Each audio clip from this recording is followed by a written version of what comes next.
Navigating the global stage, especially flashpoints like the US and Iran, well, it can feel incredibly complex. So much noise, so many headlines, it's easy to get lost.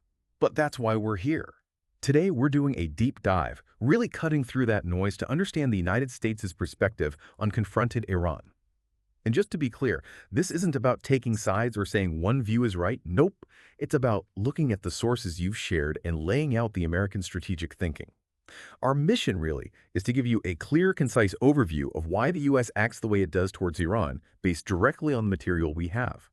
Think of it as your shortcut to getting properly informed on this. Okay, so let's unpack this. What's really striking when you look at it from the U.S. viewpoint is how actions toward Iran are framed. They're quite emphatically not presented as, acts of war or simple provocation. Instead, what the sources suggest is a very deliberate, broader strategy. The key insight seems to be that for the U.S., every move, sanctions, military actions, it's all seen as part of this high-stakes game of deterrence. It's about showing strength, but crucially, without triggering a much larger conflict, a calculated risk. That's a really important frame. And do the sources dig into the why behind that focus? I mean, why deterrence is the chosen path, given the, frankly, enormous stakes involved? They absolutely do. It's clear the main goals are preventing Iran from getting nuclear weapons, trying to maintain some kind of balance in a, incredibly volatile region, and protecting U.S. interests and allies. And the tools, they're varied. You see military actions, tough economic sanctions, trying to isolate Iran diplomatically. But the crucial thing is how they're presented. These are all methods of deterrence aimed squarely at avoiding a bigger, more destructive war. It's quite a complex logic they're working with. So if that's the big picture strategy, what are the specific things keeping Washington strategists, up at night? The sources point overwhelmingly to one thing: Iran's accelerating nuclear program. That's the absolute central security concern. Now, Iran says its intentions are peaceful, of course, but the red flags from the U.S. perspective are pretty numerous. You've got uranium enrichment up to 60% purity that's really close to weapons grade, plus developing advanced centrifuges, and then there are these worrying restrictions on access for the IAEA inspectors, the UN's nuclear watchdog. Put it all together, and Washington sees strong signals of potential military aims. Okay, let's unpack this a bit because it's fascinating how these technical details fuel larger anxieties. It paints a really precarious picture, doesn't it? Take this breakout capability idea.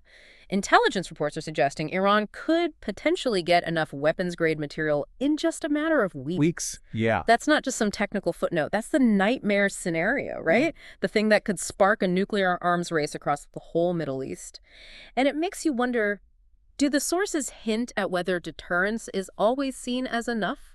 Or is there internal debate about, needing more direct action? That week's time frame really underscores the urgency, and yes, you get hints of that tension in the materials. Yeah. But for now, the public stance and apparent strategy lean heavily on deterrence, and it's made harder, as you touched on, by Iran's non-compliance issues, particularly after the U.S. left the nuclear deal, the JCPOA. Iran's subsequent actions violating parts of that deal have just deepened those fears in Washington that diplomacy alone might not cut it. Exactly. And then you add the secrecy factor. Hiding nuclear work, especially in hardened underground sites like Fordo or Natanz, that naturally raises big questions about long-term intentions. I mean, why deep bunkers if it's all purely peaceful? That lack of transparency is a massive red flag for intelligence communities. That's a critical point, and it flows right into the next major area of U.S. concern: Iran's regional influence.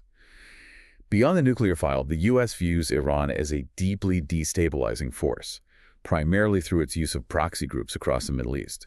We're talking about groups like Hezbollah in Lebanon, Hamas and Islamic Jihad in Gaza, various Shiite militias in Iraq and Syria, the Houthi rebels in Yemen, the list goes on. The sources detail how these groups get funding, weapons, training, logistical support, all flowing from Tehran. And the impact is tangible. These proxies have directly targeted U.S. forces, diplomatic posts, and key allies. Actions that Washington labels pretty clearly as state-sponsored terrorism.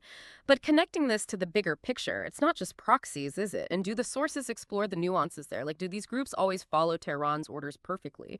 Or is there a risk of miscalculation based on their own local agendas? That seems important for how the U.S. might respond. That's a really sharp question, and it highlights the sheer complexity on the ground. While the sources we reviewed really emphasize that direct link and support from Tehran, they also show the U.S. largely holding Iran responsible for these groups' actions because of that significant backing.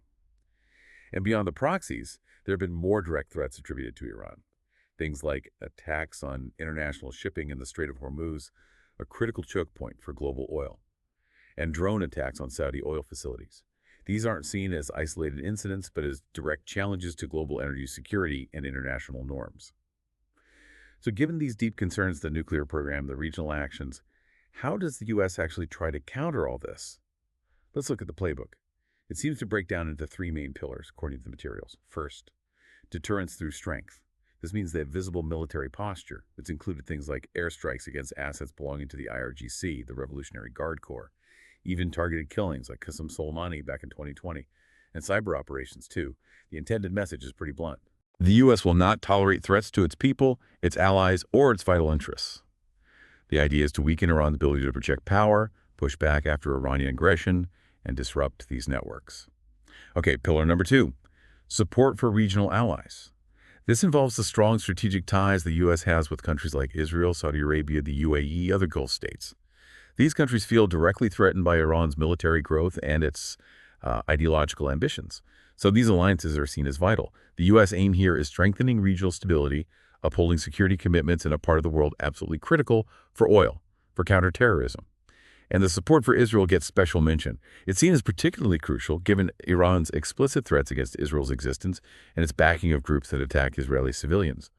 Often, any U.S. actions related to Iran's nuclear program seem to be closely coordinated with Israeli intelligence and military leadership. And the third pillar, diplomacy with conditions. It's important, the sources stress, that the U.S. has technically always kept the door open for talks. The Biden administration, for example, did try to revive that JCPOA nuclear deal. But the complications are significant. Iran's documented refusal to fully comply with international nuclear safeguards, its continued support for regional violence. These make negotiations incredibly difficult. So Washington's position seems pretty firm. Diplomacy needs to be backed by pressure, sanctions, even the threat of force. They stay on the table if Iran doesn't change course. It does make you wonder, though, doesn't it? Is there a point where that pressure might actually backfire, push Iran into a corner instead of towards the negotiating table? That's the tightrope they're walking. Absolutely. A critical tension. And the sources reflect that balancing act. And it's so important to remember, as the materials highlight, this isn't just a regional issue for the U.S. Iran's actions have global consequences. Think about the impact on global oil prices, on supply chains, particularly through the Persian Gulf. Then there are the huge implications for nuclear non-proliferation efforts worldwide, for arms control treaties, and of course the direct safety concerns for American allies and military personnel stationed globally. Which brings up a crucial question, really, about the ripple effects, something for you listening to consider. A nuclear-armed Iran. Well, it wouldn't just reshape the Middle East. It could embolden other authoritarian states, and critically, it could seriously undermine decades of international effort to stop the spread of weapons of mass destruction. It challenges the entire global security framework built up over generations. And fundamentally, the U.S. approach, as presented in these sources, ties back to core American values. It's not just abstract policy. It's framed in terms of defending freedom and democracy against authoritarianism, protecting civilians from extremist violence, promoting a rules-based international order. The insight here is how Washington seems to navigate this tension, upholding these values while using pragmatic, sometimes forceful, methods. The sources suggest that from the U.S. perspective, doing nothing isn't just passive. It's seen as actively dangerous, potentially undermining those very values. So while the costs and risks of military action or escalation are acknowledged, there's this underlying belief that inaction in the face of these perceived threats is ultimately the riskier path. So wrapping this up, the core takeaway from the American viewpoint presented in these materials. Action against Iran isn't framed as aggression for its own sake, but as a necessary, if difficult, intervention aimed at preventing wider conflict and global instability down the road. The U.S. narrative is one of seeking peace through strength, through deterrence, through diplomacy when possible. But the message is also clear. It won't hesitate to defend its allies, its interests, and that global security structure if it feels challenged. The ultimate stated priority. A stable Middle East, one free from nuclear threats, free from terror networks, pursuing diplomacy where feasible, but keeping force as an option when deemed necessary. Which leaves us and you with a final thought to chew on. What does this deep dive into the U.S. perspective mean for your understanding of global power dynamics? And, maybe more broadly, how do nations juggle deeply held values with the hard realities of security concerns in our incredibly interconnected and often dangerous world? Subscribe for more.